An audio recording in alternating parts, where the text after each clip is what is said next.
Hey, Uh, okay, so just to pick up the conversation we were just yeah, having, why am I going to be like Marty you're gonna be McFly? because you're like turning like into this big science experiment, and you're gonna like I don't know, one of your three antique devices is gonna, yeah, it's Ooh, yeah, right. it's going to be crazy. It's going to be crazy. Calling Chris Anderson in at a top secret hotel room in the middle of nowhere. Where are you? Another hotel room. No, this one is I'm in a top secret hotel room in Luxembourg City.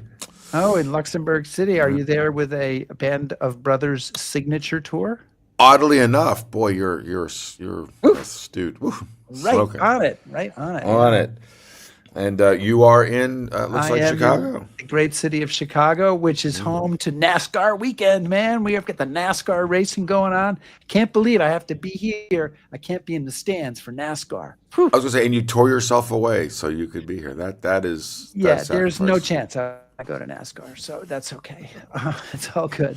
Hey, welcome everybody to History Happy Hour. Thanks to Stephen Ambrose Historical Tours for helping to bring you this show. Check out their rich offering of military history tours at stephenambrosetours.com.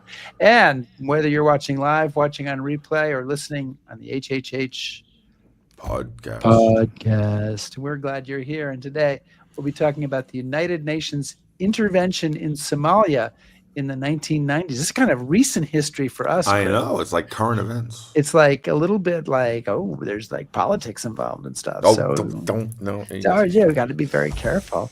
So, everybody who's here, if you've gathered here already, let us know what you're drinking. We hope it's something really good, um, strong. Strong enough maybe that you're just there for 30 or 40 minutes. That's fine. Whatever you feel like doing. And Chris, we should thank everybody who supports us on Patreon, Absolutely. Hey, look especially at that. Even columns. yeah, and we got Jerry Moore on there, and I know we've been talking about Jerry every week, and I don't mean to leave out all the other top shelf patrons, but I did send Jerry off a hat today, and I don't Yay. have the right connection of computers to be able to actually access her email address, but she had emailed me her address. I've sent a hat. Jerry should arrive Wednesday, maybe Thursday. Okay, so so we're now using the show for personal messages to audience members. We are really sinking fast, Yeah, right? yeah. Yeah. So where do you go tomorrow? Uh, What's your on your agenda for the tour tomorrow? well, we're going to go to Haguenau, talk about the last patrol. Then down to the Maginot Line to check out some Maginot Line fortifications. And then hopefully squeeze in some of the Dragon's Teeth in the Siegfried Line. And tomorrow night we'll be in Karlsruhe, so back in Germany. All right, and then you're headed to Austria probably in the next day or two as well. It's like you've read the itinerary. It- Okay, so my attempt at conversation here No, is no, no. maybe not going so great, but Yeah, I'm well, no. It's more importantly, you're like, where are you going doing the next? best I can. I am leaving tomorrow for Colorado for Wow. Telluride. Actually, the suburbs of Telluride, Uh-huh. Colorado. The Great Battle of Telluride, is that?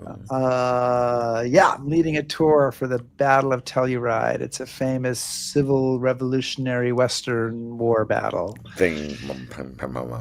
in which Well, the you guys were against the bad guys and the good guys pulled it out at the last minute.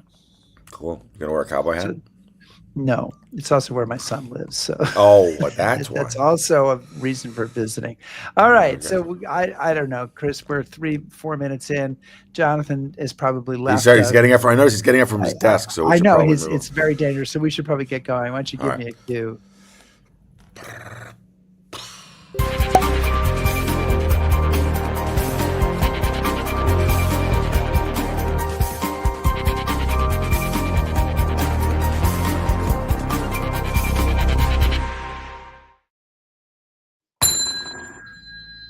The bar is open. The bar is open. What's Yeah. on So, what's on tap? well, we're kind of stepping into new territory this week. We're joined by Jonathan Carroll, and Jonathan is one of five formerly one of five officers in the Irish Defense Forces. He earned his PhD from Texas A&M University. He is an associate professor of history at the Royal Military Academy, Sandhurst, where he teaches the 12 officers that are now comprising the British Army. His specialty is Irish Army, I think. No, I mentioned British Irish Army. Army, Okay, and then I British know Army. he's from the Okay, British Army. okay, Follow up, keep up. okay. Sorry. All right. More importantly, he is a historian for Stephen Ambrose and leads a bunch of tours for Stephen Ambrose. But we are here this week to talk about his book, Beyond Black Hawk Down, Intervention, Nation Building, and Insurgency in Somalia, 1992 to 1995. Jonathan, wow, where are you? Well, Holy he's there. cow! He's in the little box. I don't know where he's in the big box. He was here a moment ago. Wow, Jonathan, can you hear us? No. Yeah, and suddenly, yeah, Jonathan, if you can hear us, you have to quit out and restart your computer and come back. I do not know what has happened here. Yeah, That's a mystery. He looks frozen. he does look frozen. He's hopefully gone. There we go. He'll come back again. So yeah. So when did you meet Jonathan Carroll? I think he joined. I met him. It was just like coming out of lockdown, so 21 or 22, and he did a Band of Brothers tour with us. And so I think, well, we're getting better. We're getting closer. Hey, maybe. There we go. Look at that. There he is, Jonathan Carroll.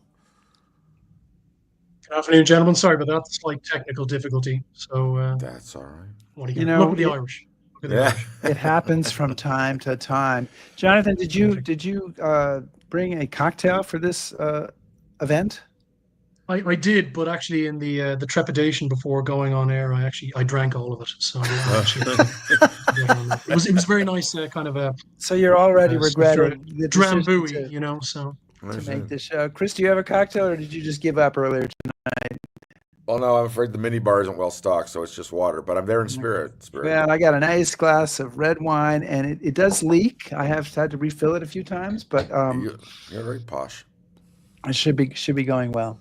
So, Chris, you are the lead batter here. I don't know, what do you call Yes. that in cricket? If you're the lead batter, is there a phrase for that?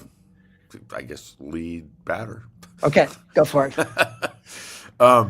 So John, you're gonna have to bear with us because this topic is certainly something I didn't know a lot about, and I realized as I was reading the book I knew even less than I thought I knew. So you say in the start of the book, you say that it is a series of myth-busting course corrections. So what are some of the myths, and what are you hoping to kind of? lost. Yeah. Sure. Well, I think one of the big problems that we have is, it's the intervention in Somalia in the 1990s is mainly known in American circles and internationally for the Black Hawk Down incident. Right. So this is a movie book that a lot of people have read. It still resonates a lot today.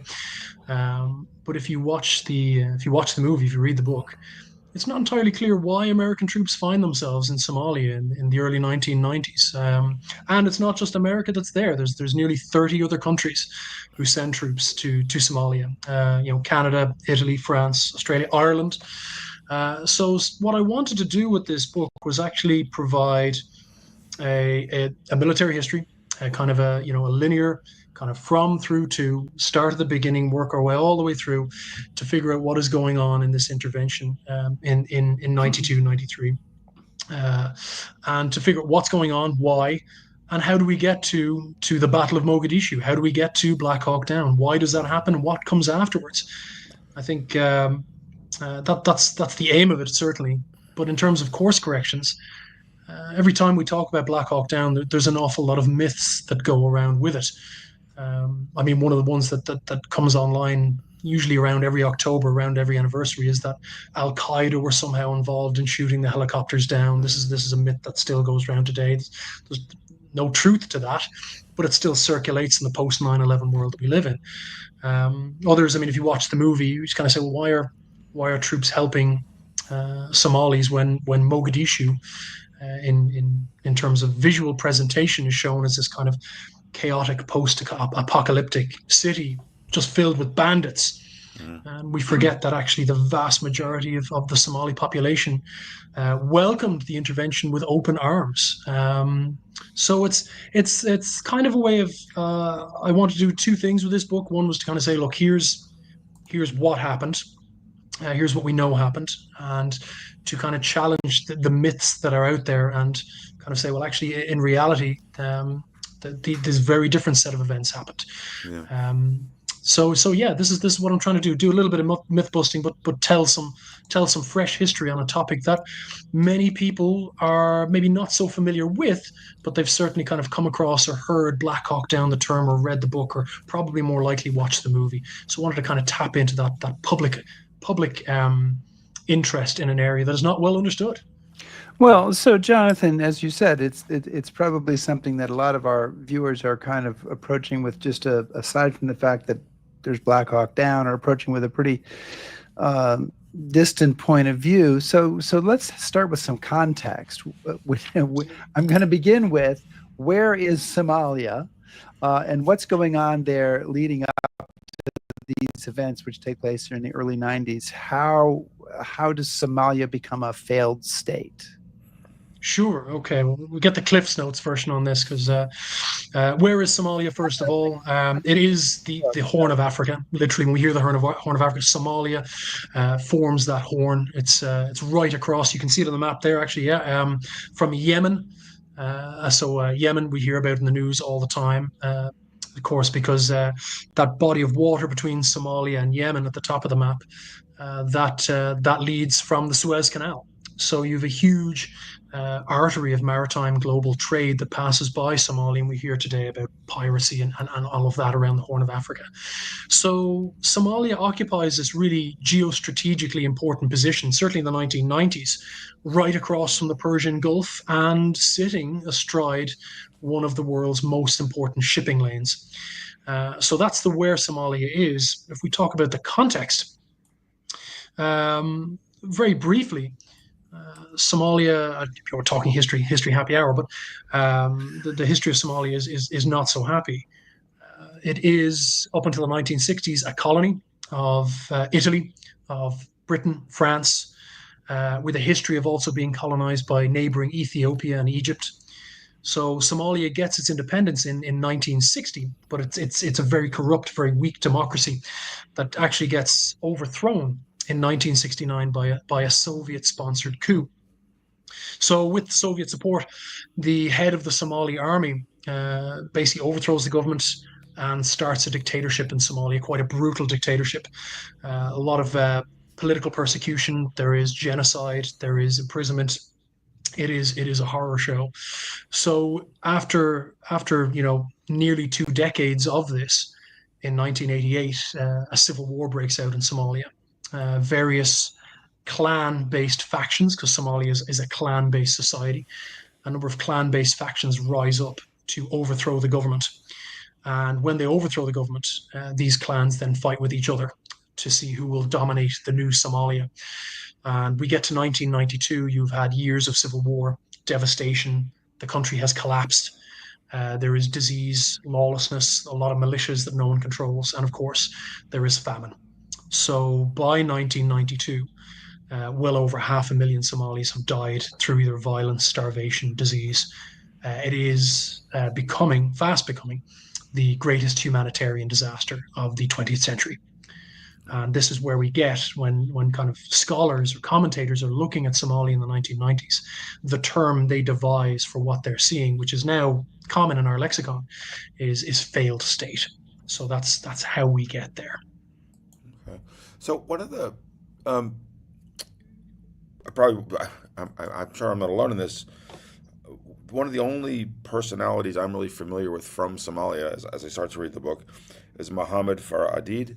Sure, And yeah. obviously he is prominent, but there are other people that are here. So maybe you could tell us who some of the other players are that we should know about but don't. And you also, very interestingly, kind of get into this a little bit. And we call these people warlords, and you say that's Sure, yeah. maybe not the right term. So kind of maybe a Yeah, little bit about that. yeah, brilliant. So if we look at the main players, I mean, on the Somali side, you have about maybe over a dozen main factions uh, that are political factions based on particular clans, and all with their own either military or political leadership. And the most common, say, warlord that we think of when we think of Somalia is Mohammed Farah Aidid. This is the individual that American troops are hunting down by the time, say, we watch the movie or we read the book. Now, Aidid is an interesting guy. He is a former, career military officer, well trained by NATO, well trained by the Soviet Union. He was a policeman in his earlier years, and by the time we get to the 1990s, he's actually the Somali ambassador to India. But and you've rightly hit on this, we call him, he's called in the media at the time a warlord, along with the other faction leaders. When we say warlord, it's usually quite a negative term to describe an individual from certain parts of the world, where, if you're communicating, you don't have to explain much context. If you call somebody a warlord, you say they're just ambitious for power, quite ruthless, maybe not a good moral compass. But in reality, the dozen or so principal warlords in Somalia, most of them were businessmen, trained soldiers, statesmen, diplomats. There was one or two who were quite brutal, who absolutely would have earned the name. But we tend to look at Somalia in the 1990s and say a conflict that is driven by warlords' ambition. And that kind of stopped us understanding who these individuals were, who they represented, and what they were looking for in terms of what the future of their country would look like. But you have other prominent leaders in Somalia. Probably the best one would be Aidid's rival. This was Ali Mahdi Mohammed. He was a businessman his entire career. And what you get after the civil war is you get Aidid and Ali Mahdi kind of becoming chief rivals to lead the future Somalia.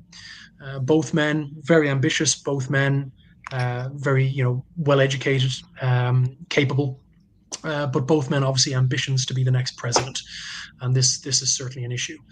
But at the start of Somalia, both of these men were seen as faction leaders, not as kind of people to be hunted down or anything like that. That comes much later, by the time we get to Black Hawk Down. But we also have other characters that will come into play here. We've George H.W. Bush, who will start the intervention. It will be continued by Bill Clinton. So it is bipartisan. There's no daylight between Republican and Democratic goals in terms of Somalia in the 1990s. And we have, of course, Boutros Ghali, who was the UN Secretary General. And then so we've got a lot of names. Colin Powell, of course, will factor in here. But a lot of the big names that we associate with the 1990s, even the Gulf War, all of these characters will be involved in the intervention in some way, shape, or form. So I want to, before I ask you another question, I want to note that there's someone in the comments, Leo Grogan, I want to say hello, Leo, who says that he's from Kenya, and says he was on the last plane out of Mogadishu in 1994. And I want to say, Leo, we need a little bit more explanation. Okay, you're gonna have to type a little bit more to tell us. Just a little bit more context is always good. Tell us a little bit more so we understand what your situation was there, and people can read that in the comments. That's on the YouTube comments. Jonathan, as Leo is furiously typing, the intervention in Somalia involves, what is it, 30, 40,000 troops, something in that range? Absolutely. As you said, not just U.S., a dozen or more countries. It's obviously hugely popular. Everybody signs up to be a part of this. Why does everyone want to get on board in such a big way? I mean, I think we'd probably be a lot more cautious today. Why in 1992 Absolutely. do they want to get involved? Well, this is a great one. I mean, look, at the end of the day, we have social media today. So when we see events throughout the world, we can see that in real time, and often it drives groups to push for action to alleviate suffering. And the same was true in the 1990s. You just had print media. So 1992, we're just out of the Gulf War. And the Cold War has just ended. The Soviet Union has just ceased to exist. So there is a lot of international optimism that, on the one hand, militaries can be used for more than just war fighting. They can be used for interventions, alleviate suffering, stopping civil wars. So there is this idea that you can use the militaries for more than just doing Desert Storm. Added to that, in the post-Cold War world, a lot of militaries are facing huge budgetary cuts now that the Soviet Union is gone. So from military point of view, if you can find reasons to use your militaries, certainly if they're non-traditional, that can be a way to justify the maintenance of budgets, force sizes, you name it. Okay, so a lot of international optimism. There is a lot of a desire to maintain the relevance of militaries, certainly amongst the NATO countries. But also there is this desire to intervene because literally the world is seeing starving Somalis on the news, in the newspapers. Maybe some of the guests, if they're of a certain generation, would remember that. But also there is another thing at play. Now that the Cold War is over, the UN, which really hadn't been much of a world player during the Cold War because of the stalemate between Soviet Union and Western powers. Now the UN is actually able to do things on the world stage. And both Bush and Clinton after him will see in Somalia an opportunity for the UN to showcase what it can do, to then kind of prove to the world that it can do good, and then take some of the burdens off the United States. So maybe some things in terms of global stability that America or the US military doesn't necessarily want to get involved in or doesn't have the resources to get involved in. If you can show the world what the UN is capable of, then the UN can now be this burden-sharing partner.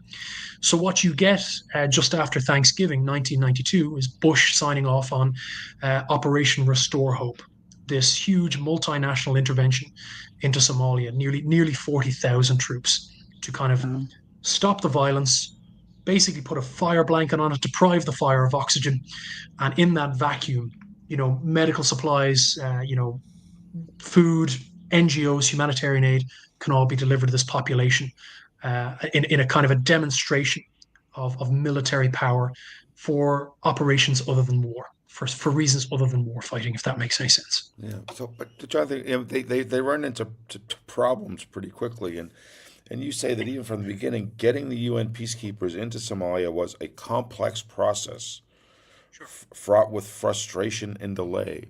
So, what was so complex about this? And I mean, putting people in there. Yeah.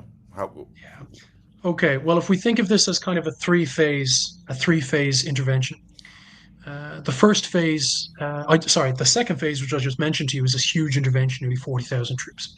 The very first phase was the UN sending in about 500 peacekeepers to Mogadishu, to the capital city. And obviously this civil war has been going on for years before these peacekeepers arrive. And I mean, you look at that photograph. I mean, this is Mogadishu. I mean, it's a lot of the buildings have no roofs. There's a lot of devastation. But one of the key problems for the UN is how the UN operated, certainly then. And the idea is that if you send peacekeepers into a country, they have to have consent.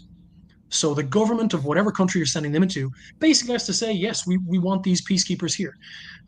Because, if you don't have consent, you're technically invading another country. And if you're invading another country, you can expect hostility, casualties, all of this kind of stuff. But if you get consent, then you've got legitimacy, it's legal, the chance for casualties is reduced. So even though the UN will decide to intervene in Somalia by the end of 1991, it won't be until September 92 before these peacekeepers arrive, mainly because there is no government in Somalia left to give consent. Who do you get consent from? Do you get consent from all the faction leaders? Will just Mohammed Farah Aidid do as the principal faction? Okay. Just trying to. Oh, no, you're okay? good. You're okay. Okay. But just trying to get consent from these various faction leaders to send troops in. So this is why it's kind of difficult.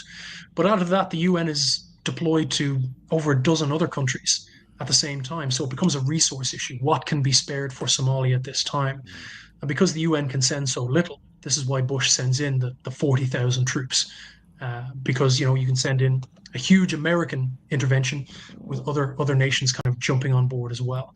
So, we have issues of how do you legally intervene in a country that won't result in body bags, and that slows things down for the UN. Was that your question? That was my question. Chris? Oh, that was your question. Okay. So, okay. Over to you. Thank you. I'm reading Leo Grogan's comments, who says he was a major in the Marine Corps, part of the last task force led by General Tom Montgomery, General Peter Pace, future chairman of the Joint Chiefs of Staff, was his aide. And he said he was also part of the Restore Hope mission that flew food into Somalia before that. So, Leo, thank you for joining us. If you have any questions, please don't hesitate to put them out there. Jonathan, I'm going to oversimplify here and go through like a whole bunch of time. But the UN and the US come in. You've got UNISOM, UNITAF, UNISOM 2, etc. But they come in with lots of military. And it goes really well, right? It really does. The famine has ended. The violence has ended. This is all good. Yeah, it's all going really. And then suddenly it goes terribly wrong. And maybe we can spend a little time on this. I have a few questions relating to this, but start off with what goes wrong? Where does this idealistic, presumably, mission, I'm sure there's some, non-idealistic causes to it as well, but where does it kind of go south? Sure. Okay, so we get this huge intervention, Restore Hope, and that is American-led. It's an American-led coalition, like the Gulf War. Hugely successful, as you mentioned. There's very little violence. The famine has ended. Medical supplies are flowing, security, things like that. And the agreement was that, after Restore Hope, the UN would then take the lead in Somalia again for another stage, the third stage of this intervention. And the third stage starts in May 1993, okay? And this is UNISOM 2. And the goal for this UN-led coalition, a lot of the same partners who do Restore Hope stay on with the UN, so we have a lot of the same individuals. But the goal for the UN now is absolute nation building. It is rebuilding Somalia, the Somali government, from the ground up. Again, very ambitious, very idealistic, and we're 6-7 months into the intervention at this point, and it's all been going pretty well. So yeah, there's idealism, but it's idealism based on evidence. Things are going. Mohammed Farah Aidid has welcomed this intervention, and so have the other faction leaders. So this is going well, but then something happens. So I mentioned before that for the United States, for Bush and certainly for Clinton, they see Somalia as an opportunity to show just what the UN can do now that the Cold War is over. And for a successful UN can then shoulder burdens on the world stage going forward. And to make sure that it did not fail, the Clinton administration, because we're in Clinton now, this is May 1993, the Clinton political and military leaders for this UN mission in Somalia are American. They're either American or they're America's choice. And as Colin Powell will famously say to the senior American general in Somalia, Thomas Montgomery, I think Leo mentioned him, he will say, to Montgomery, don't let this become an American show, but don't let it fail. Okay, so even though it's the UN, the key decision makers for this UN mission will be themselves American. So the head political leader will be a retired US Admiral, Jonathan Howe. The military commander will be a Turkish general. That's Jonathan Howe there. So his military commander will be a Turkish general. That Turkish general's deputy will be American. So key political and military decision makers in Somalia will be American or America's choice. But what we get is a very interesting thing. Violence, we think of Somalia, we think of violence, and up to this point, we've had no violence.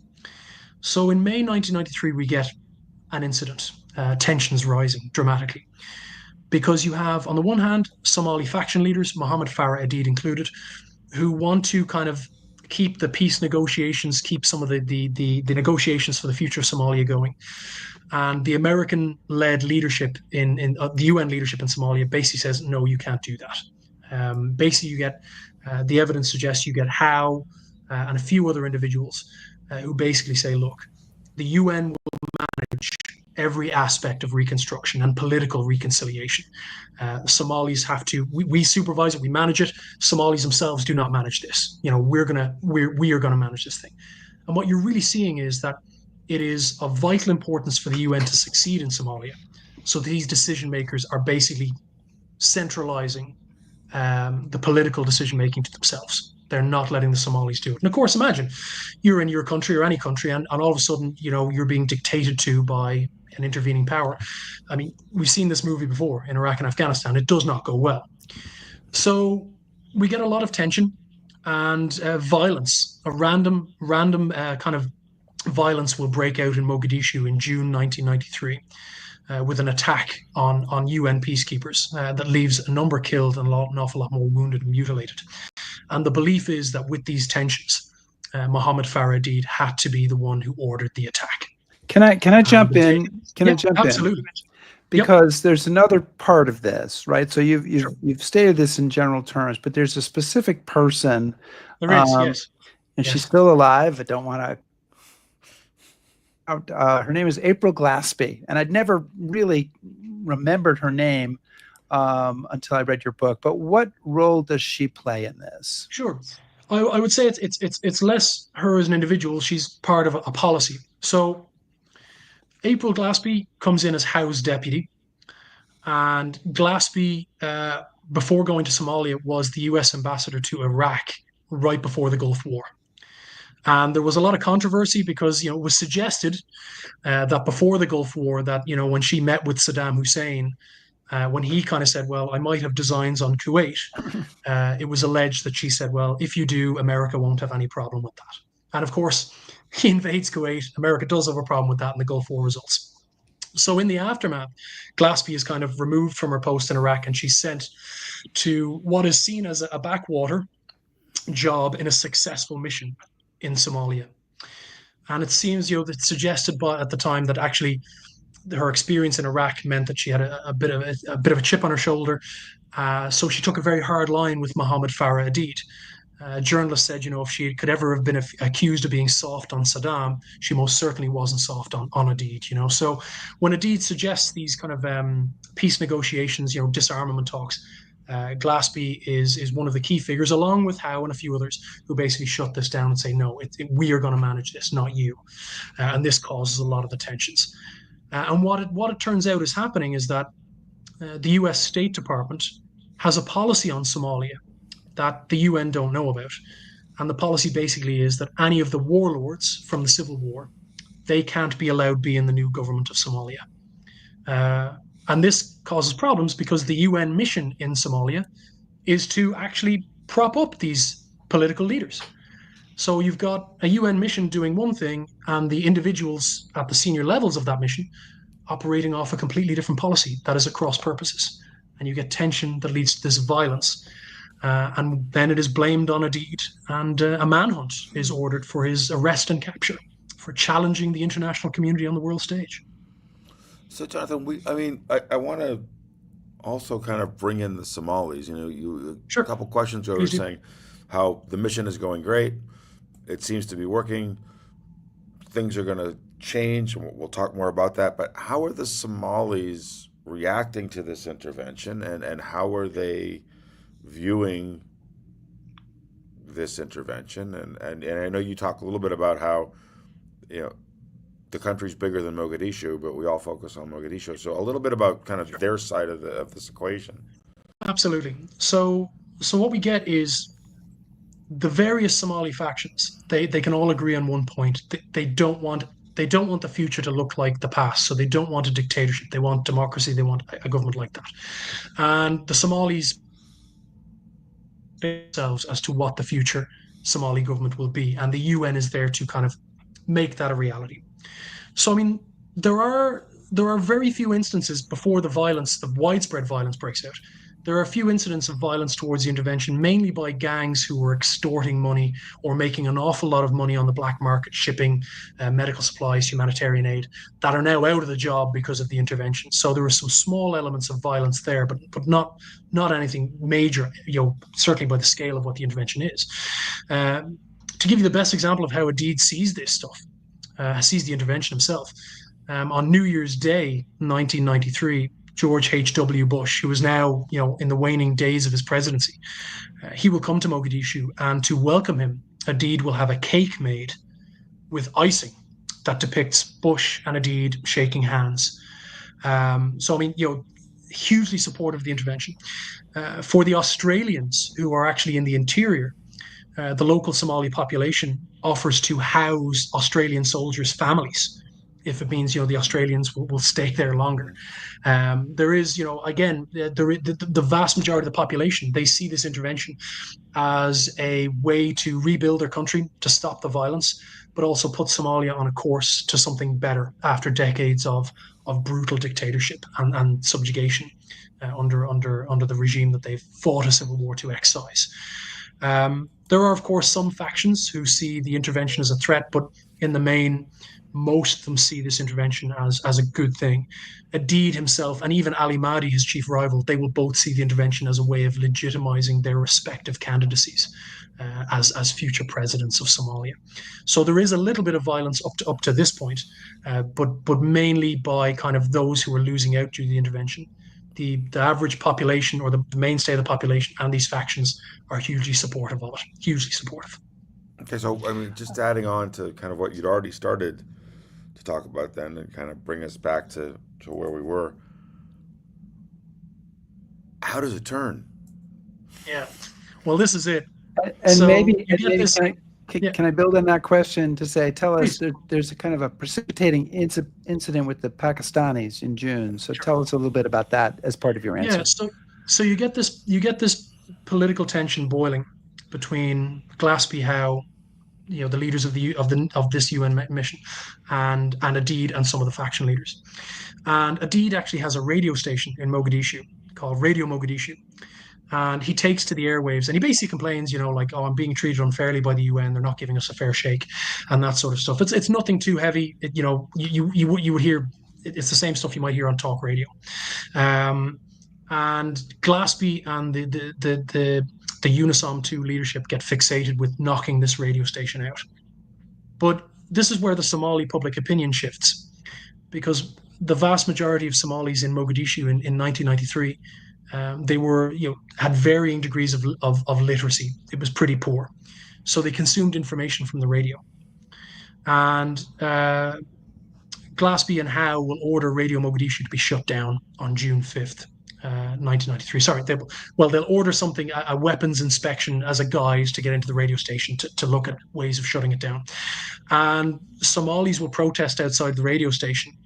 And the radio station is being kind of guarded by these Pakistani troops while it's being surveyed. And a Somali will try to take a weapon off a Pakistani. He'll be shot and killed. And word then spreads that the UN are shutting down the radio station, the source of information, source of either biased or unbiased information, depending on who you're asking. And this violence culminates in average Somalis kind of attacking UN troops on the streets. And it's nearly 70 Pakistanis are killed or wounded in the course of this afternoon. And this is then, perceived as being only possible if Mohammed Farah Adid ordered it. So within 24 hours of this attack, the UN Security Council announces that Adid needs to be brought to justice. It basically announces a manhunt to capture him, to bring him in. But what you get is this kind of micromanagement of Somali political affairs that causes tensions. Then a perception of a targeting of the radio station, the source of Somali's news by average Mogadishans, and then violence that sparks from that just kind of expands and becomes kind of, culminates into this widespread attack against UN troops in a certain part of this city. Yeah. It turns the intervention in the space of a day into something very, very different. What was very successful, humanitarian, ends of famine, into now a kind of a manhunt where there's been a lot of violence very, very quickly. Is Adid kind of a fall guy in this? I mean, has he been sort of set up as a convenient target by the Americans, or is it more innocent than that? What's the story? Yeah, this is interesting. It's initially, you're obviously, when this attack happens, it comes as a shock because everything's been going good. So they then kind of say, well, this had to have been Adid. We've had tensions with him for the past couple of weeks. It had to have been him.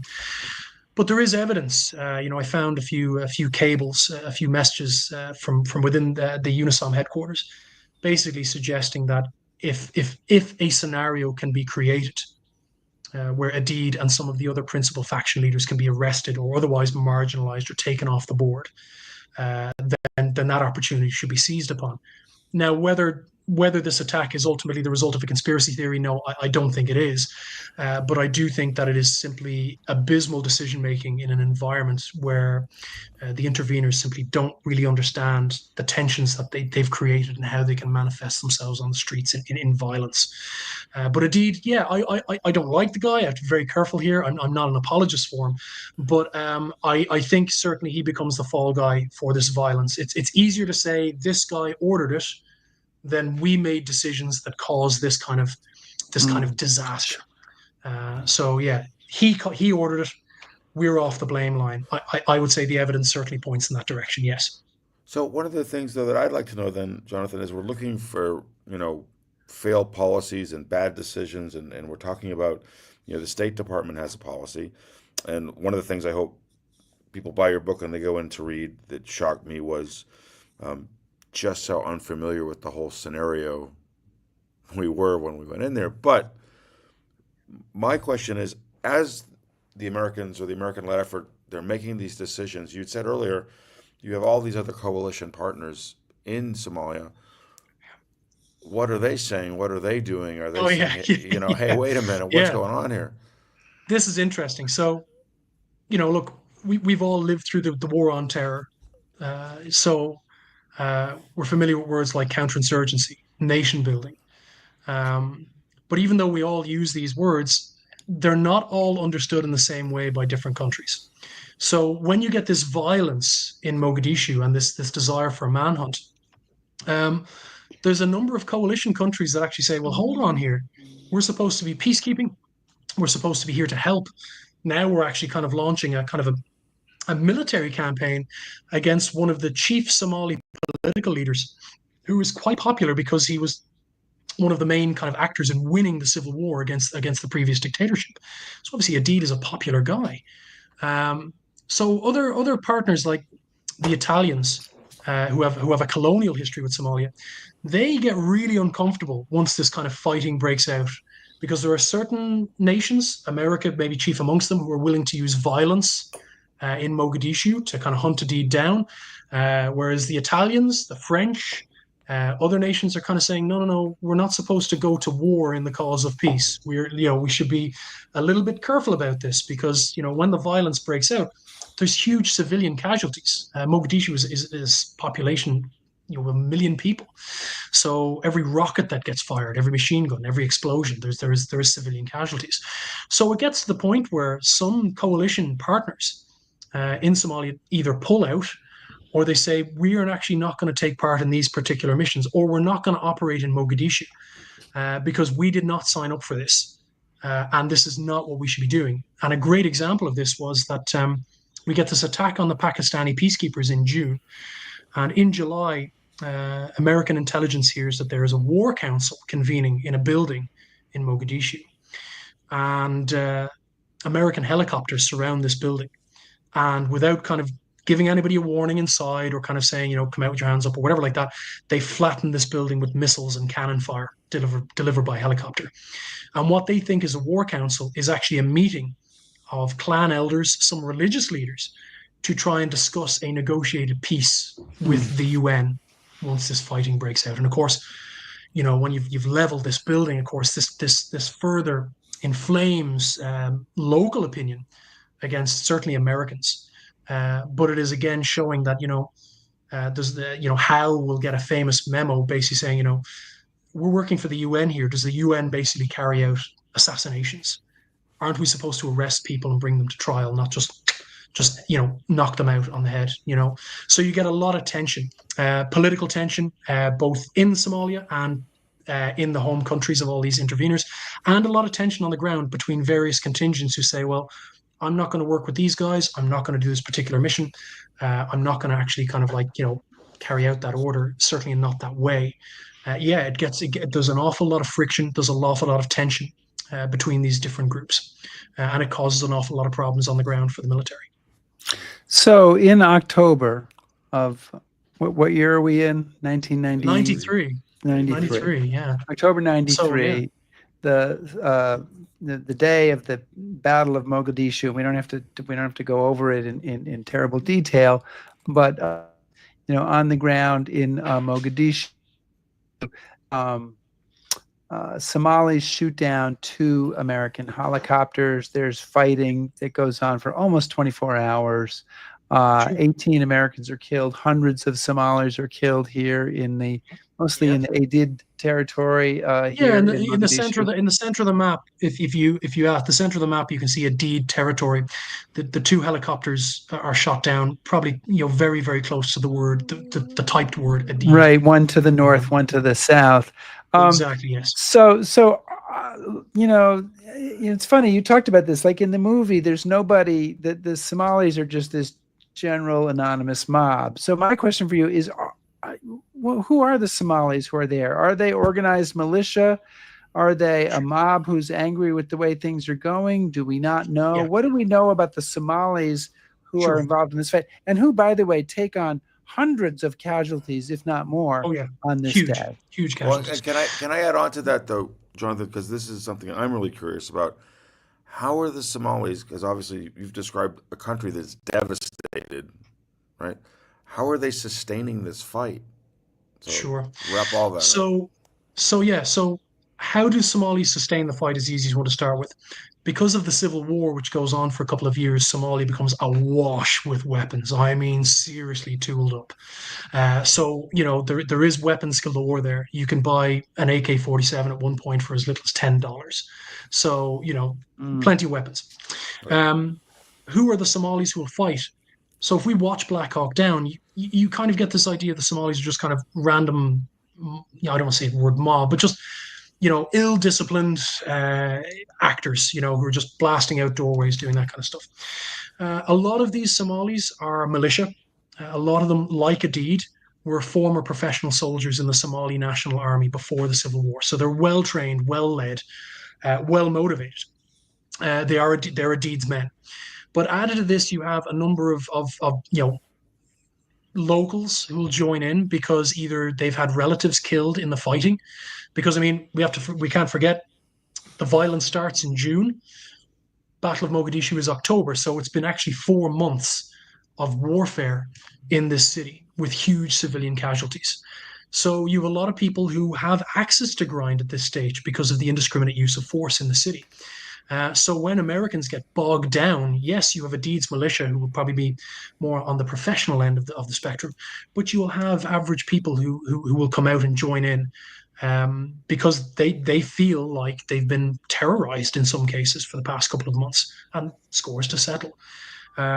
So this is this, but if you showed that map earlier on, it's not the entirety of the city, because Adid only controls about a third of the city, just that area in the center. That area in the top right is controlled by his rival, Ali Mahdi, who is supportive of the intervention. Down in the bottom left-hand corner, the Medina district is also broadly kind of neutral towards the intervention.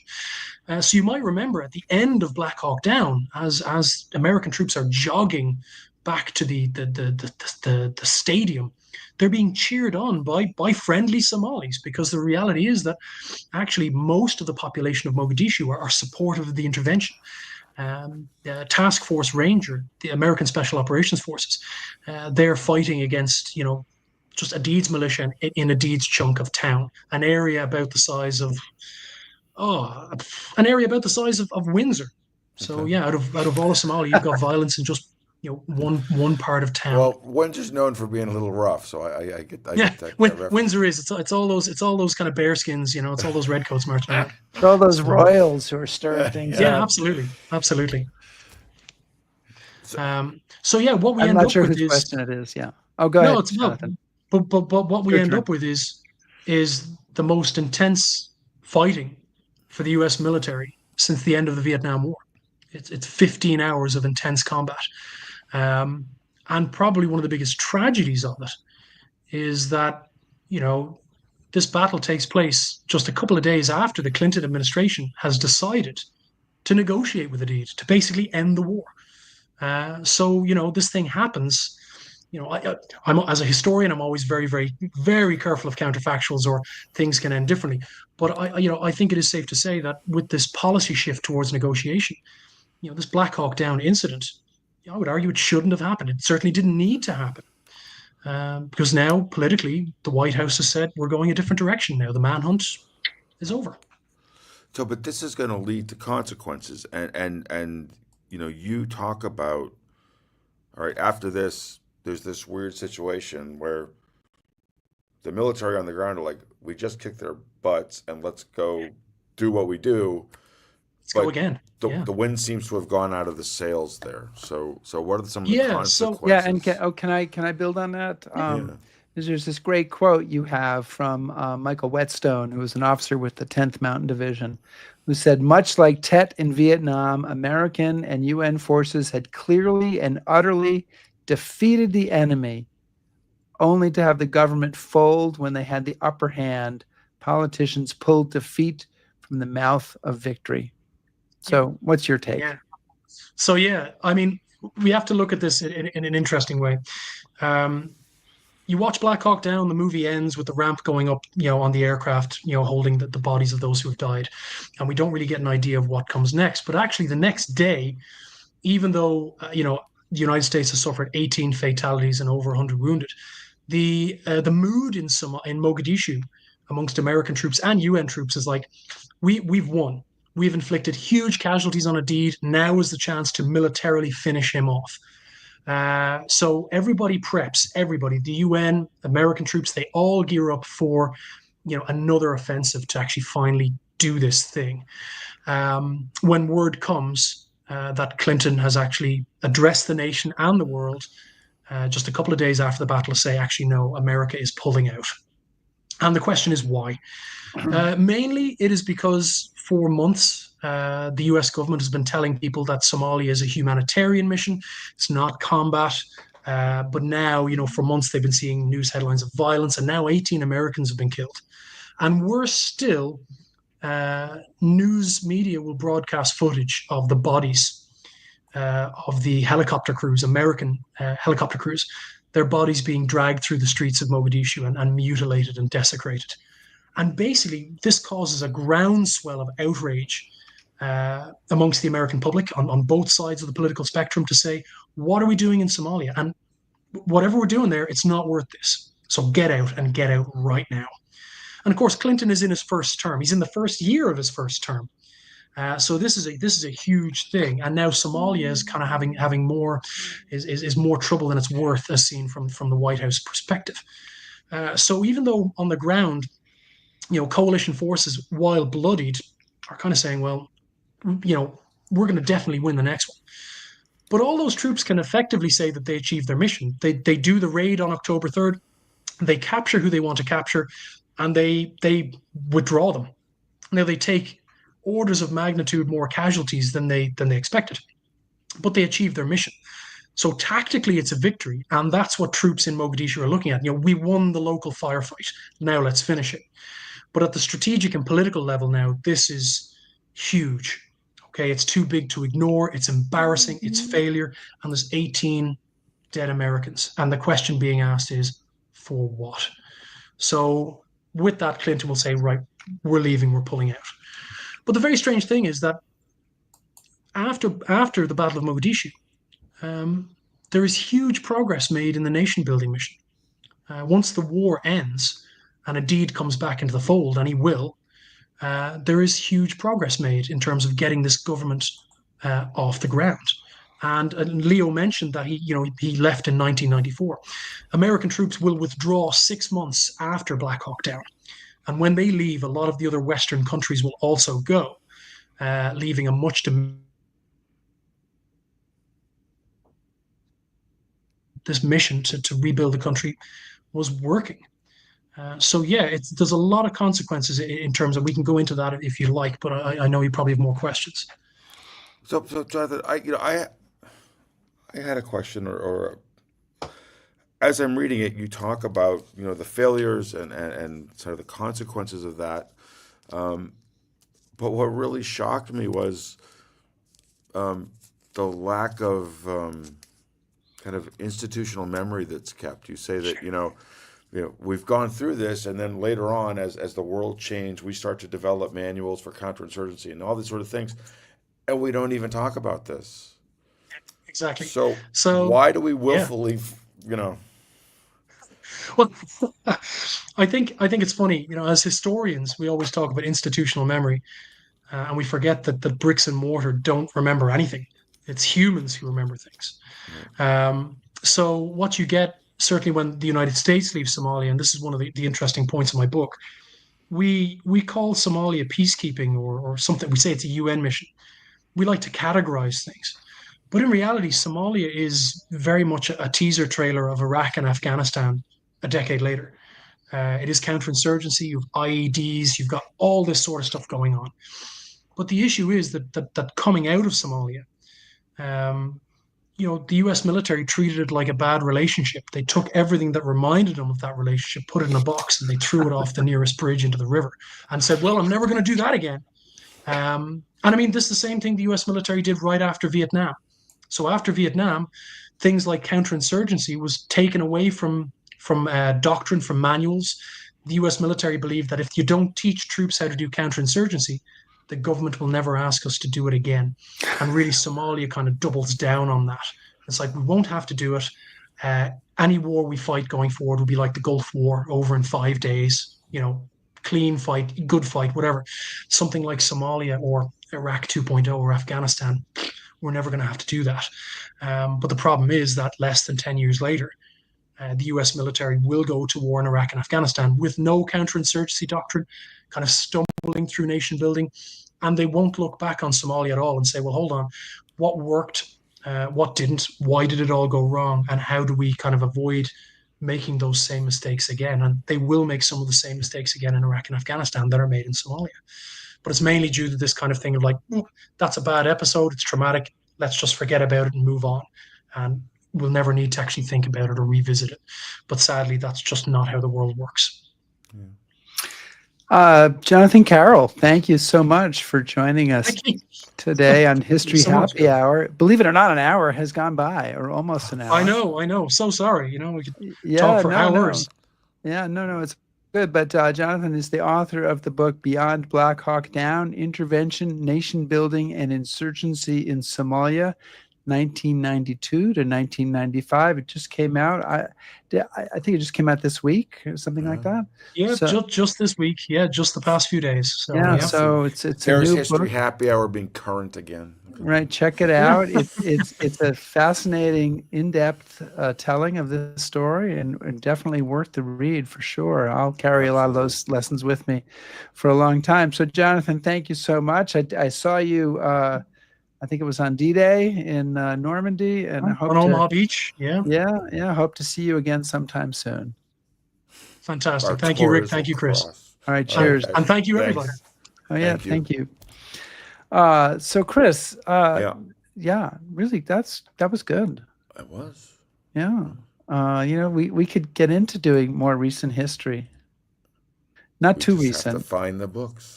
Has to be not too recent, just recent enough. Just recent enough. Next week, I believe that we're going to be talking about National History Day. Yes. And we haven't put that whole show together, but the National History Day finals have happened. We did their executive director a few weeks ago, and she's going to come on, and I think we're going to get on some of the kids who are doing History Day projects this year and take a look at what they're doing, what they're studying, and take a look at National History Day, which has had to deal with the loss of government thing. And, I think we want to encourage people to support them. I have a very close, I feel like a close relationship with National History Day over the years, so want to try to support them. Yeah, well, I mean, many years ago, I was one of the readers for National History Day, so I agree with you.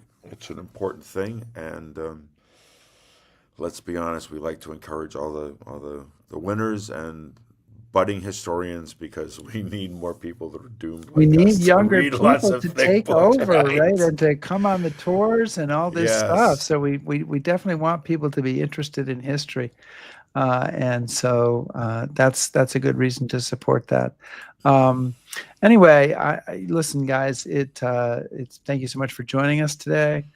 Please subscribe to us on YouTube, follow us on Facebook, shout at us on Blue Sky, listen to our podcast. There's a podcast version of this. You can put it on in your car and listen to hundreds of older episodes. back us on Patreon, like Jerry Moore did, and we've mentioned her again. Yeah, go Jerry. Yeah, and browse historyhappyhour.com. Thanks, everybody. Be safe.